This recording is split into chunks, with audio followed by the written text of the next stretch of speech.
What did gender expression look like in different cultures historically? Imagine a world where gender isn't just about boys and girls, but about many ways people show who they are. Across different times and places, cultures have celebrated a wide range of gender expressions. This isn't a new idea. It's been part of human history for thousands of years. Learning about this can help us see that gender diversity is natural and normal. First, it's important to know that gender is different from biological sex.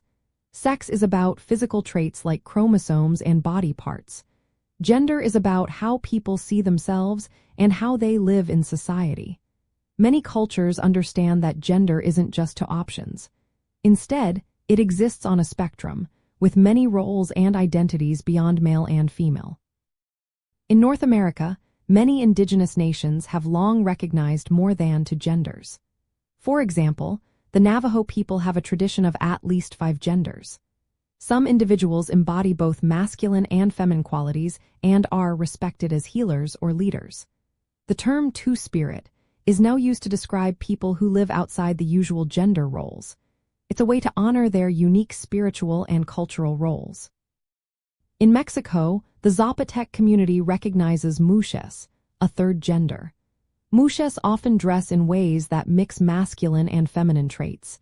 They are valued members of their communities and work as artists, caregivers, or merchants. Their gender expression is seen as a natural part of who they are. In South Asia, hijras have been part of society for centuries. They are people assigned male at birth who live as women or take on feminine roles.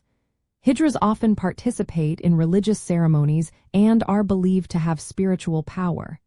Despite facing discrimination, they hold a special place in cultural traditions.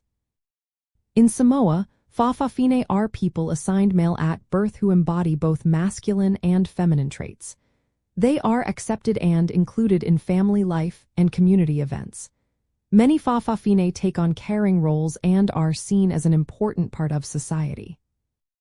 In Italy, the Femminielli of Naples are men who dress as women and live openly. They have been part of local culture for generations and are sometimes thought to bring good luck. Their gender expression is a celebrated part of their community. In the Ottoman Empire, Köçek were young men who performed as dancers dressed in women's clothing. This tradition still exists in some forms today. It shows how gender roles can be fluid and culturally specific. In Ethiopia, the Mal people have the Ashtime, a term for males who do not conform to traditional gender roles.